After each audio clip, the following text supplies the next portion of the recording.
What are some of the biggest drawbacks that you have as a Plan 3 member of Washington State? In this video, I'm going to cover exactly that from real life experience from what I've seen over the years. If this is your first time here, make sure you subscribe to the channel and hit that like button if you find value in it. Also, in the description below, make sure you grab a copy of my free guide called Invest in Yourself to learn a safe and secure way to grow your money without dealing with banks, the IRS, or Wall Street. Alright, so here are the top 3 negative things I always hear about being in Plan 3. The first negative thing about Plan 3 is that you can't change your contributions. You're stuck whatever you elected when you got hired on with that school district. So if you got hired on and you said, I only gotta do 5%, or and worse, you actually got defaulted 5%, you can never change that. So 10 or 20 years go by, you're like, hey, I want to increase my contribution. You can't do that. A lot of people find that really frustrating in Plan 3. The exception, of course, is if you do change employers, you have a 90-day window to make that change, and then you're locked in again. So that's just one frustrating point I hear from a lot of Plan 3 members. Number 2 is the fact that the investments in there aren't all that great. Many people get defaulted into the WSIB fund, and currently about 62% of people in Plan 3 are still in that WSIB fund. The problem with it there is that it is an aggressive fund. It has private equity as well as real estate holdings in there. So it can do well when the markets do well, but when markets sink, they lose quite a bit of money there. And a lot of people were very unhappy with performance in 2008 with that account because they didn't realize the level of risk they're taking on. They just figured the state was watching over them and that the funds would be okay. The fact is, you have to be in control of your own plan here, and you have to know exactly where your investments are. So WSIB is an aggressive fund, and it's the default for many people hired prior to 2011. Now, for many people hired after 2011, your default is a target date fund. And basically what a target date fund is, fund that's going to be lined up to approximately when you're going to turn age 65. And as you get closer to the ages, it automatically adjusts to adding more bonds to the portfolio to make it more and more conservative as you get closer. So that is actually a better place for most people to be in that it's kind of a one-stop. You put the money into it, and then it actually does adjust automatically. So as you get closer to retirement, you don't run as big of a risk as losing a bunch of money right before you retire. Not to say that you still can't. Many of these target funds actually have more risk than people realize. So the part of Plan 3 is being self-directed, and that's where those target date funds are in. But they also have 7 other investment options available for you. And basically they range from cash to emerging markets. They have large cap, one blended fund, small caps, an international fund. So there's not a whole lot of selection there, so it's kind of hard to build a proper portfolio.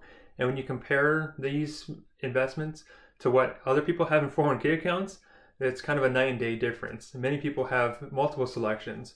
They can choose, between 3 or 4 companies in the large cap sector, and they have mid cap investment options, which doesn't exist in Plan 3.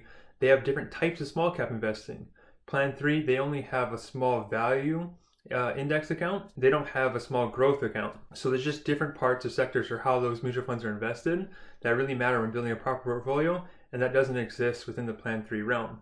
Also, going back to those targeted funds, if you compare those funds to what ones you could get through Vanguard or Fidelity, they underperform. So it is a little bit harder to build a proper portfolio with proper diversification in Plan 3 than you could outside of it. Now, the third drawback of Plan 3 is the fact that it's not a big of an income benefit in the future. Many people are shocked by that.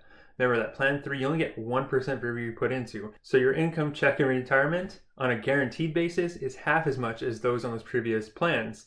The other half of retirement is what you have saved into the retirement account. And depending on how much you put into it and how long you worked and how well the market performed, and as well as the sequence of returns. So when did the gains and losses occurs, that can have a drastic effect on how much money you end up at the end. What many people don't realize is that retirement is not about assets. It doesn't matter if you have $300 or $500 or $800,000 in Plan 3, because it's all money. And if you, end of the day, if you need income, you have to be able to maintain that portfolio throughout your retirement to generate the income that you need. Because that money is with the stock market, there is volatility. There are going to be gains and losses past the point of you retiring. So you still have to deal with the stress of the stock market and how that's going to affect your income in the future.